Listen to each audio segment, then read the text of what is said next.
성경을 보면 하나님의 사람들도 이 안전한 곳을 찾아서 움직였던 것을 볼 수가 있습니다. 그 중에 다윗이라고 하는 사람이 있었는데, 다윗도 역시 인생이 피곤했어요.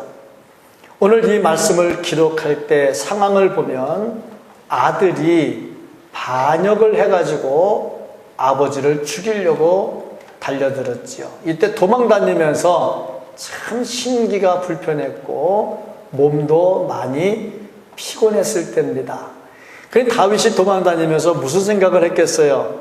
어디 안전하게 피할 곳 없나, 그런 생각을 했겠지요. 어떤 학자들은 이 말씀을 압살롬의 반역이 아닌 사울이 죽이려고 할 때 도망다니면서 쓴 시다 하고 말하기도 합니다. 사울은 또 누굽니까? 자기 장인 아닙니까? 아들도 죽이려고 하고 장인도 죽이려고 하고. 다윗이 믿음이 없었습니까? 사람이 나쁩니까? 그런데도 이런 일들이 계속 일어났지요. 먼저 이 말씀을 통해서 우리에게 주시는 것은 하나님께서 우리의 기도를 들어서 응답해 주심으로 인해서 우리를 안전한 곳으로 인도하신다 하는 겁니다. 우리가 어려움 당할 때 하나님은 우리로 하여금 기도하게 만들어 주십니다. 다윗은 기도를 많이 하는 사람이었습니다. 뭐든지 일 당하기 전에 먼저 준비하는 것은 굉장히 중요하죠. 유비무환이라고 하지 않았습니까? 뭔가 준비하면 화를 덜 당하게 되지요. 우리가 무슨 문제가 터지기 전에 먼저 기도하고 항상 깨어 있어야 됩니다.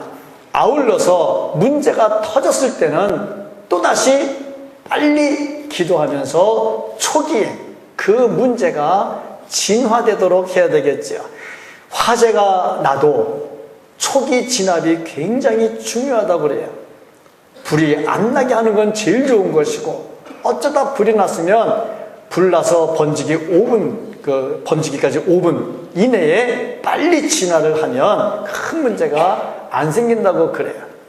마찬가지로 우리가 사는데 어려운 일이 생길 때 어떻게 해야 되냐면 빨리 하나님께 매달려서 기도해야 합니다. 왜냐하면 하나님은 우리로 하여금 기도하게 하시고, 기도할 때 그 기도를 들어서 우리를 안전한 곳으로 인도해 주시기 때문에 그렇습니다.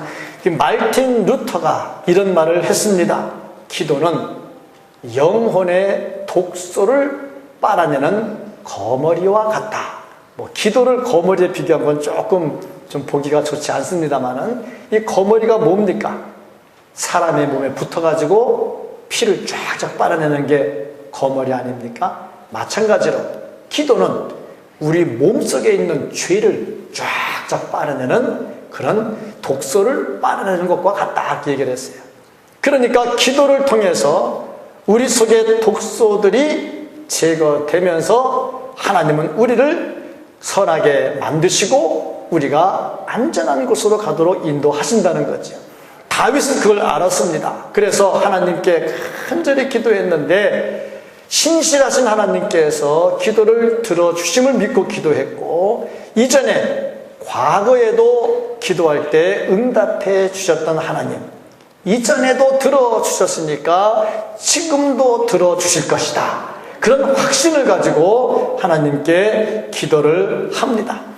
하나님께 모든 문제를 내려놓고 기도할 때 하나님께서는 그 기도를 결코 외면하지 않습니다. 1892년도에 D.L. 무디가 증기선을 타고 집회를 인도하러 가던 중에 풍랑을 만났습니다. 풍랑이 얼마나 심했는지 배가 거의 파산할 지경에 이르렀습니다. 그때 무디를 비롯한 사람들이 가판 위에 모여서 하나님께 기도를 했습니다. 열심히 기도하는 가운데 시편 91편 말씀을 읽었어요. 91편 말씀 중에서 14절, 15절, 16절 말씀을 읽었습니다. 하나님이 이르시되 그 그가 나를 사랑한즉 내가 그를 건지리라. 그가 내 이름을 안즉 내가 그를 높이리라. 그가 내게 간구하리니 내가 그에게 응답하리라. 그들이 환난 당할 때에 내가 그와 함께 하여 그를 건지고 영화롭게 하리라. 내가 그를 장수하게 함으로 그를 만족하게 하며 나의 구원을 그에게 보이리라 하시도다. 이 말씀에서 무디는 강한 힘을 얻고 말씀을 부여잡고 하나님께 간절히 기도했어요. 내가 간구하면 들으리라 하시는 말씀, 내가 너를 건지리라 하시는 말씀을 붙들고 간절하게 기도했습니다. 폭풍 가운데서 배가 깨지느냐 안 깨지느냐, 죽느냐 사느냐 문제에서 이 말씀을 부여잡고 하나님께 간절히 기도했어요. 그 기도가 끝나는 순간 바람은 멎었고 배는 안전했고 항구로 들어올 수가 있었습니다. 그렇습니다. 우리가 살아가면서 안전한 곳은 없고 이곳저곳 여러 가지 힘들고 어려운 곳은 많지만은 그 중에서도 하나님께 부르짖으면 하나님은 기도를 통해서 응답해 주시고 안전한 곳으로 인도해 주십니다. 이렇게 기도할 때 중요한 것은 내가 잘난 것이 없어 하나님께 기도하면서 불쌍히 여겨달라고 기도하는 겁니다. 앞을 보지 못했던 바디메오가 예수님 지나간다는 말을 듣고 큰 소리로 외치기를 다윗의 자손 예수여 나를 불쌍히 여기소서. 큰 소리로 외치죠. 불쌍히 여기소서. 예수님께서 그를 보시고 불쌍히 여기는 순간 그의 눈은 뜨게 되었습니다. 우리가 어렵고 힘든 그 상황에서 정말 안전하지 못한 곳에서 하나님께 할 수 있는 것은 나를 불쌍히 여기셔서 하나님께서 나를 불쌍히 여기셔서 이곳에서 나를 건져 주옵소서 기도할 때 하나님은 분명히 들으시고 안전한 곳으로 인도해 주실 줄로 믿습니다. 그러면 그 다음 단계로 어떤 사람의 기도를 들어주시는가? 하나님은 어떤 사람의 기도에 응답해 주시는가? 모든 기도가 다 응답은 아니죠. 어떤 사람의 기도에 응답해 주시는가? 첫째로 보면 경건한 사람의 기도를 들어주신다 그랬습니다. 3절 말씀을 보면 여호와께서 자기를 위하여 경건한 자를 택하신 줄 너희가 알지어다 그랬어요. 경건한 자를 택했다 그랬습니다. 하나님께서 기도를 들어 응답하실 때 어떤 자의 기도를 들어 응답하시느냐? 경건한 자입니다. 그러면 경건한 자가 누구냐? 이 경건이라는 단어 구약 성경에 보면 헤세드라는 단어가 쓰였는데 이 단어의 뜻을 보면 하나님을 사랑하는 자, 또 하나님의 총애를 받는 자, 악한 행위로 더럽혀지지 않은 자, 변화의 과정을 체험한 자, 이런 뜻이 있어요. 정리해서 보니까 말씀 받고 은혜 받고 변화되고 하나님을 사랑하는 자, 이런 자가 경건한 자라 하는 거죠. 이 말씀을 풀어서 보면 진짜 경건한 자가 누구냐 하면은 하나님의 영광을 취하는 자입니다. 내 영광을 드러내는 것이 아니라 하나님의 영광을 취하는 자입니다. 시편 79편 9절 말씀을 보면은 우리 구원의 하나님이여 주의 이름의 영광스러운 행사를 위하여, 여기도 보니까 주의 이름의 영광을 강조하고 있어요. 이것을 위해서 우리를 도우시며 주의 이름을 증거하기 위하여 우리를 건지시며 우리 죄를 사하소서. 여기도 보니까 주님의 하나님의 영광을 위해서 사는 자, 이런 자들이 진짜 경건한 자라, 이런 자들의 기도를 하나님은 들으신다는 거죠. 예수님도 이 땅에 계시면서 기도하실 때 무슨 기도를 했냐면 아버지의 나라와 아버지의 권세와 아버지의 영광을 위해서 기도를 했습니다. 이런 자가 경건한 자요, 이런 기도를 하는 자가 하나님 앞에 아름다운 자요, 이런 기도를 하나님은 들어서 응답하신다는 거죠. 두 번째로 어떤 사람이 경건한 사람이냐, 오늘 말씀 2절 말씀을 보면은 헛된 일을 좋아하고 거짓을 구하려는가 하는 말이 있어요. 이 말씀을 통해서 볼 수 있는 것은 경건한 자는 헛된 일을 구하지 않는 자다 하는 거예요. 헛된 일을 구하면서 하나님께 기도하고 나를 안전한 곳으로 인도해 달라고 하면 하나님께서 그 기도를 들어주시면 하나님도 똑같이 헛된 일을 하는 분이 되는 거죠.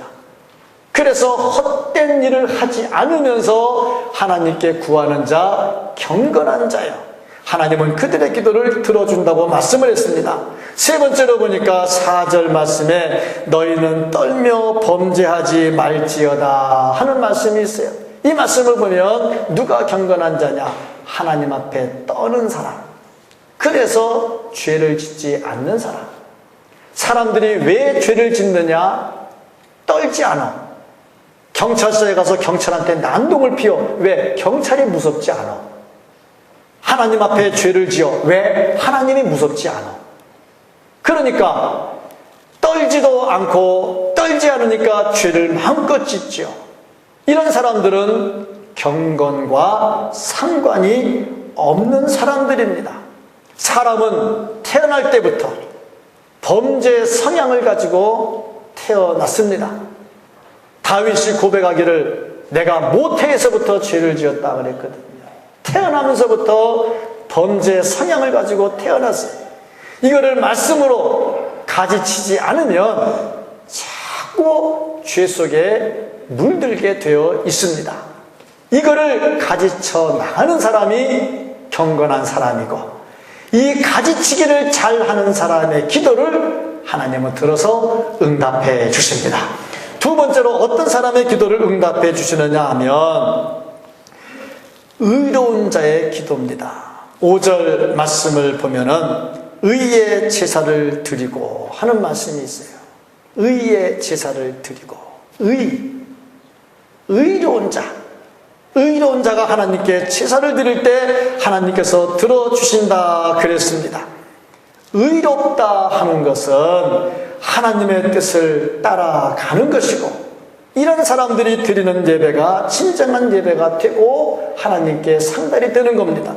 진실하고 겸손하고 애통하고 순종하고 사랑을 실천하는 그런, 그리고 하나님 앞에 허세를 부리지 않아요. 이런 사람들이 의로운 사람들이고, 이런 사람들이 드리는 기도와 예배는 어떤 것이냐면 로마서 12장에 기록되어 있는 것 같은 살아있는 예배, 영적인 예배, 말로만 하는 것이 아니라 삶으로 하나님께 예배를 드리는 겁니다.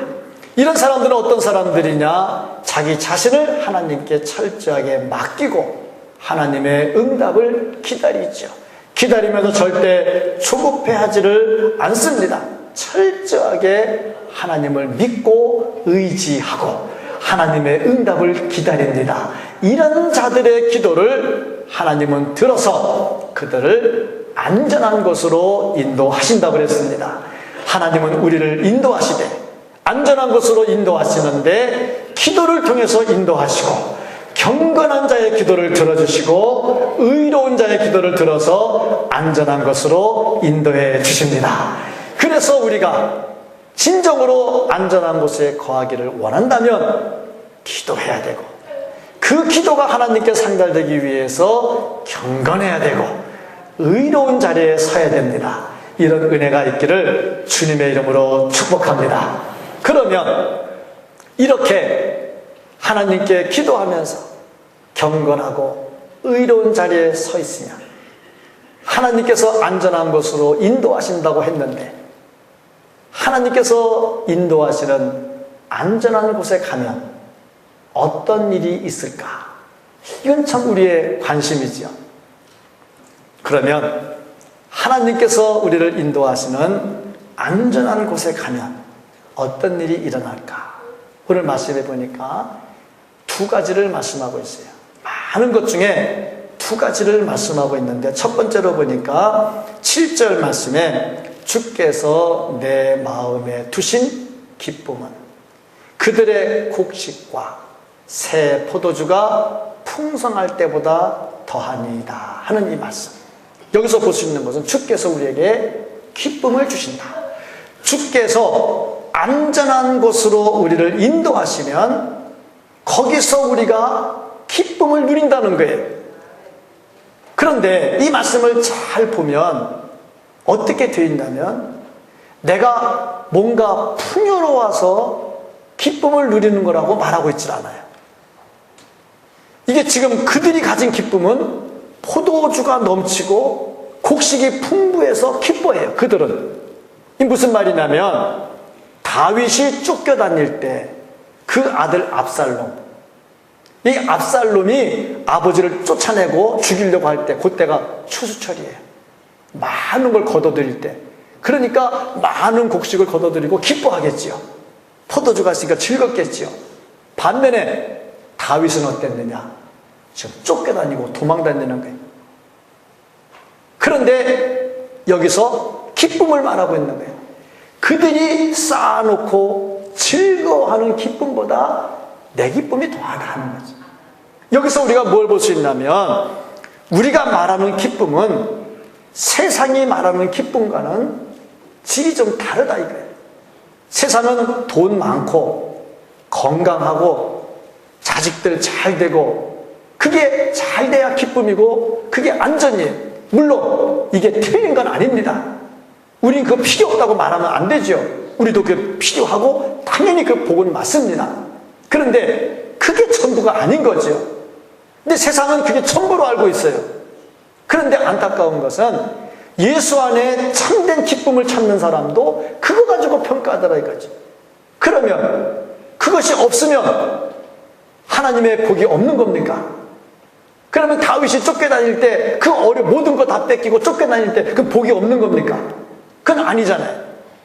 여기서 다윗이 고백하는 것은 뭐냐면, 그런 와중에도 하나님이 주신 기쁨이 내게 충만하다는 겁니다. 요한복음 14장 13절 말씀을 보면은, 웃을 때에도 마음에 슬픔이 있고 즐거움의 끝에도 근심이 있느니라. 세상이 주는 여러 가지 기쁨은요, 웃음이 있어요. 근데 웃음 속에 슬픔이 있고요, 기쁜데 기쁨 속에 뭔가 근심이 있는 거예요. 이게 세상이 주는 거예요.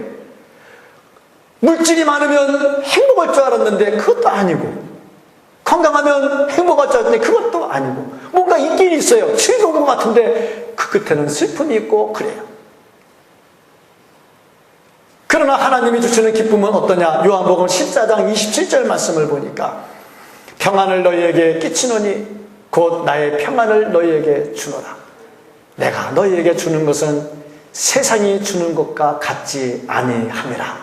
너희는 마음에 근심하지도 말고 두려워하지도 말라. 세상이 주는 것과 같지 않아요. 그래서 근심도 없어지고 두려움도 없어집니다. 이걸 주는 거죠. 진짜 하나님을 사랑하고 진짜 구원의 감격이 있고 진짜 천국이 있는 사람들은 이 말씀이 마음속에 아멘으로 와 닿을 것입니다. 이게 우리의 진정한 고백이죠.